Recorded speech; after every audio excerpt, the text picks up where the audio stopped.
So is ExpressVPN worth buying? Now, I want to make this video as short as possible while making sure that it's also as useful as possible. So what do people use VPNs for today? Okay, I think we all know, and if you don't already know, you can actually use a VPN for entertainment purposes. So you can, let's say, get access to a game that is not available in your current location, and you do that by accessing online stores that are not local. So they may not be available to you for whatever reason. Maybe they're restricted because of licensing. Maybe it's because of other laws in your country or whatever it is. You can get access to those games. One of the most common uses for a VPN is using it for Netflix. So as you can tell, I'm now connected and I'm using Express here in order to get access to the UK library with Netflix, because that's where Friends, the American sitcom, ironically not available in the United States, this is where it's available. It's in these 6 countries. So Germany, UK, India, Italy, South Africa, and Switzerland. Now, is it worth it to get ExpressVPN for streaming? Yeah,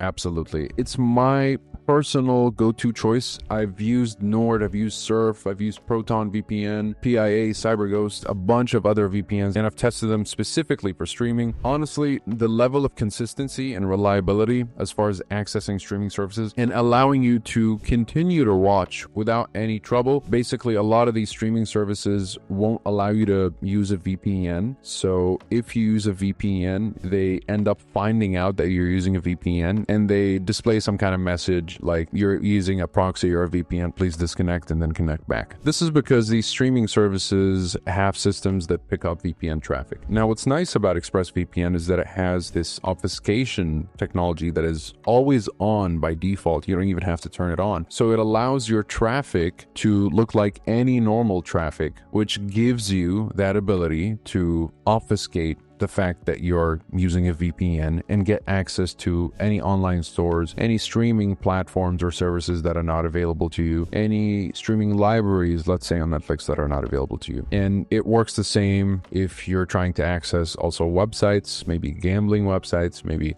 crypto exchanges that are not available to you. Whatever service that is not available to you, I tend to use ExpressVPN to get access to that service, whatever I need access to. So it's easy for me to recommend it for something like that. Now, do I recommend it for security? Yeah. For basic security, I think ExpressVPN is also one of the best out there, specifically because they don't collect information and they often run audits and they publish the reports for everybody to read, and they always result in great conclusions, meaning they really don't collect any information while you're using their VPN, and they don't share any of your information or browsing data or anything like that, and they have proof through the independent audit reports that they publish. So it is worth it for streaming, it is worth it for security, it's worth it for torrenting. If you're into torrenting, it does allow for torrenting, so you can definitely use it for that if that's something that you're interested in. And it has basic features like the kill switch,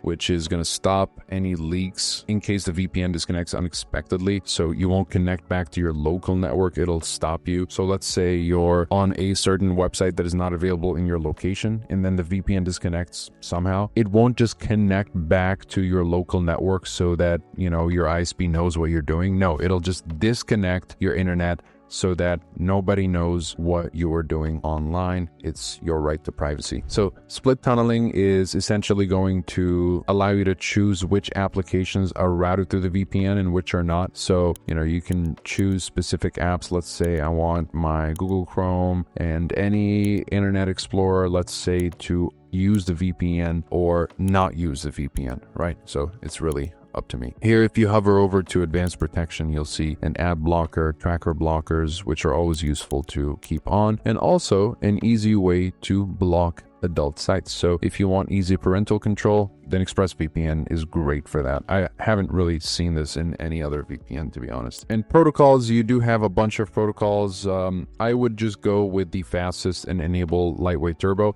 So go with lightweight UDP and enable turbo, or just put automatic and it'll take the turbo option anytime it has the chance to. And that's basically it. Is it worth it for the features? Look, there are lots of VPNs that have many more features than Express. So it's not really made for features. It's just made to be a very reliable VPN that gets the job done as reliably and as consistently as it can. They don't do what other VPNs do with their interfaces, like adding maps and adding all kinds of graphics and fancy things and UI interfaces that look nice. ExpressVPN, they just keep it simple because that's just what they do. It's been almost the same interface for over a decade at this point. So yeah, they're not really interested in what looks pretty. They're interested in performance. And I appreciate that approach with ExpressVPN. So yeah, it would be an easy recommendation for me. Okay, so that'll be it for this video. I'll leave a link to Express's full review, and I'll also link whatever discount I'm able to find so that you can save a little more money rather than having to go directly to the website and not getting any discounts on your subscription. Thank you so much for watching. And if you have any questions, leave them in the comments below,